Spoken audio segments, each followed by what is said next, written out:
Hello friends, welcome to Mithuntips.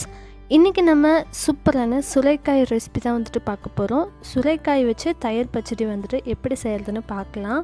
முக்கியமாக இந்த recipe யாரெல்லாம் ட்ரை பண்ணலான்னு பார்த்தீங்கன்னா, வெயிட் லாஸ் பண்ணணும்னு நினைக்கிறவங்க கண்டிப்பாக இதை ட்ரை பண்ணி பாருங்கள். ரொம்பவே ஒரு டேஸ்டியான ரெசிபி. ஸோ இந்த ரெசிபி பார்க்குறதுக்கு முன்னாடி நம்ம சேனலை இன்னும் நீங்கள் சப்ஸ்கிரைப் பண்ணலைன்னா மறக்காமல் சப்ஸ்கிரைப் பண்ணிக்கோங்க. அப்போ தான் நம்ம சேனலில் போகிற வீடியோஸ் எல்லாம் நீங்கள் மிஸ் பண்ணாமல் பார்க்கலாம். வாங்க வீடியோக்குள்ளே போகலாம். இப்போது இந்த மாதிரி சுரைக்காய் பார்த்திங்கன்னா தோல் சீவிட்டு அதுக்குள்ளே இருக்க சீட்ஸ் எல்லாம் ரிமூவ் பண்ணிட்டு கொஞ்சம் பொடி பொடியாக கட் பண்ணிக்கலாம். அப்போ தான் உங்களுக்கு சீக்கிரமாக குக் ஆகும். இப்போது ஒரு பாத்திரத்தில் கொஞ்சமாக தண்ணி சேர்த்திக்கோங்க. காய் வேகிற அளவுக்கு மட்டும் ரொம்பவே கொஞ்சமாக சேர்த்திக்கலாம். அதாவது காய் மூழ்கிற அளவுக்கு மட்டுமே சேர்த்துட்டு நல்லா வேக விட்டுறலாம். ரொம்ப அதிகமாக சேர்த்திக்கிட்டாலும் அந்த தண்ணி பார்த்திங்கன்னா வேஸ்ட்டாக போயிடும். இப்போ நான் ஆட் பண்ணியிருக்கிறது பார்த்திங்கன்னா கரெக்டாக இருந்துச்சு. காய் வேகிறதுக்கும் அந்த தண்ணி முழுசாக ட்ரை ஆகிறதுக்கும்.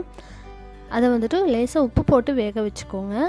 அடுத்தது ஒரு வாணலியில் கொஞ்சமாக எண்ணெய் விட்டுட்டு அதில் கொஞ்சம் கடுகு சேர்த்திக்கலாம். ஒரு 1/2 டீஸ்பூன் அளவுக்கு கடுகு, 1/2 டீஸ்பூன் உளுத்தம் பருப்பு, கடலைப்பருப்பு மட்டும் 1 டீஸ்பூன் அளவுக்கு எடுத்திருக்கேன்.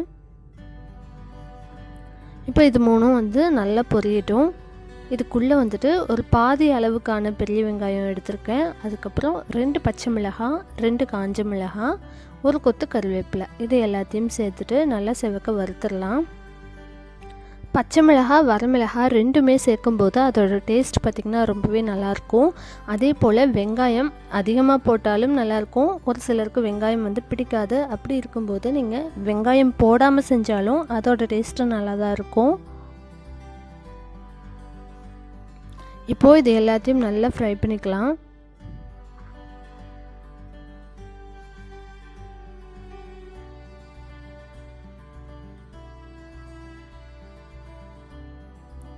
இப்போது இது நல்லா ஃப்ரை ஆனதுக்கப்புறமா கடைசியாக ஒரு கை மல்லித்தலை தூவிட்டு ஒரு தடவை நல்லா கலந்து விட்டுட்டு அடுப்பை ஆஃப் பண்ணிடலாம். இதை நல்லா ஆற வச்சுக்கலாம். அடுத்தது நம்ம ஒரு பாத்திரத்தில் வேக வச்சுருந்தோம் இல்லையா அந்த சுரைக்காயை, இதை நல்லா ஆற வச்சுட்டு அதுக்கப்புறமா ஒரு பாத்திரத்தில் மாற்றிட்டு இதில் நம்ம தயிரும் சேர்த்திடலாம்.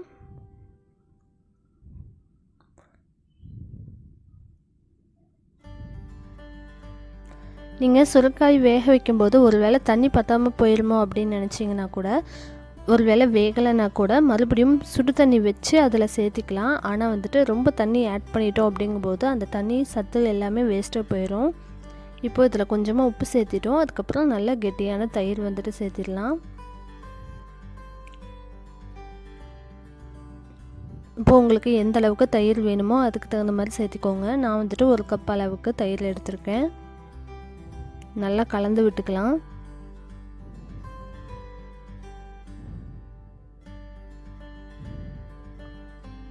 இப்போ நம்ம தாளித்து வச்சுருக்கிறத இது கூட சேர்த்திடலாம்.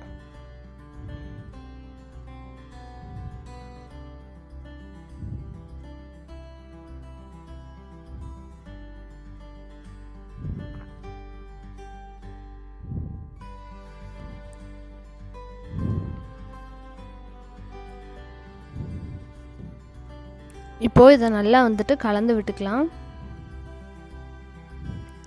அவ்வளோதான், ரொம்ப சிம்பிள் தான் இந்த ரெசிபி.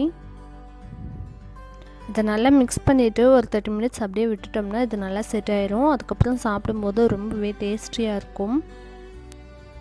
ஒரு சிலருக்கு பார்த்திங்கன்னா சுரைக்காயில் குழம்பு வச்சாலோ அல்லது சாம்பார் வச்சாலோ எப்படி செஞ்சாலும் பிடிக்காது. ஆனால் நம்ம இந்த மாதிரி தயிர் பச்சடி செய்யும்போது ரொம்பவே டேஸ்டியாக இருக்கும். இது செய்கிறதுக்கான டைமும் பார்த்திங்கன்னா ரொம்ப கம்மி தான். அதே மாதிரி இதுக்கு எடுத்திருக்க இன்க்ரீடியன்ஸும் ரொம்ப கம்மி தான். இந்த சுரைக்காயில் பார்த்திங்கன்னா நீர்ச்சத்து அதிகமாக இருக்கிறதுனால வெயிட் லாஸ் பண்ணணும்னு நினைக்கிறவங்க தாராளமாக இதை ட்ரை பண்ணலாம். ஸோ இந்த சிம்பிளான ரெசிப்பியை நீங்களும் ட்ரை பண்ணி பார்த்துட்டு எப்படி வந்துச்சுன்னு சொல்லுங்கள். மறக்காமல் நம்ம சேனலை இன்னும் நீங்கள் சப்ஸ்கிரைப் பண்ணலைன்னா கீழே இருக்க red colour subscribe button press பண்ணிக்கோங்க. அப்படியே பக்கத்தில் இருக்க பெல் ஐக்கானும் ப்ரெஸ் பண்ணிக்கோங்க. அப்போ தான் நம்ம சேனலில் போடுற வீடியோஸ் நீங்கள் மிஸ் பண்ணாமல் பார்க்கலாம். தேங்க்ஸ் ஃபார் வாட்சிங்.